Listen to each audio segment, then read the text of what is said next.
Hey, here are 5 stupid things I've noticed about Glenn Beck. He wants to be Thomas Paine.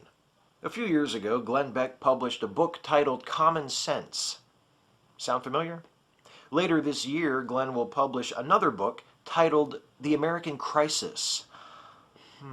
And of course, who can forget when he donned the costume you see him wearing in that photograph for a part of his self-indulgent bullshit stage show.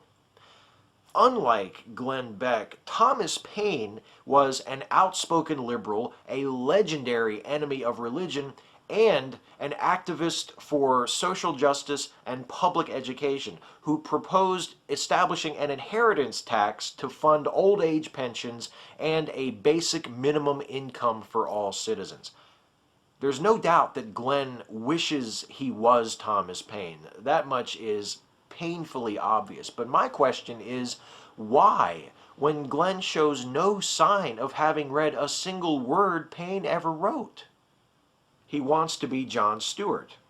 Glenn doesn't want to be just another right-winger with a radio show and a website with premium content. He wants to make us laugh.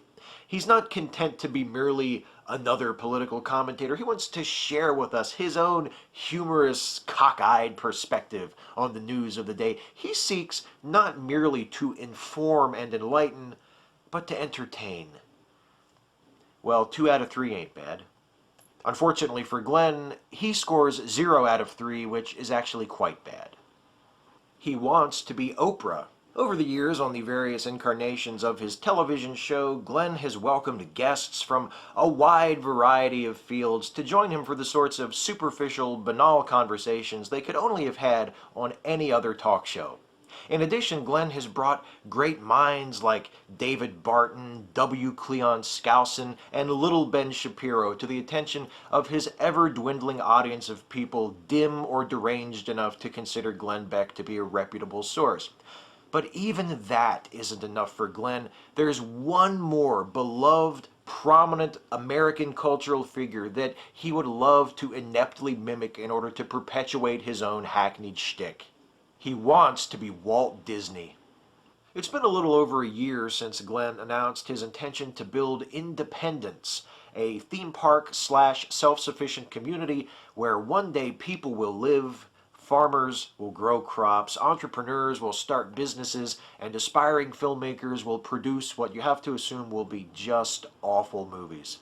So far as I can tell, since Glenn unveiled his dream project in January 2013, he has made exactly no significant progress on his visionary hybrid of Disneyland and Galt's Gulch.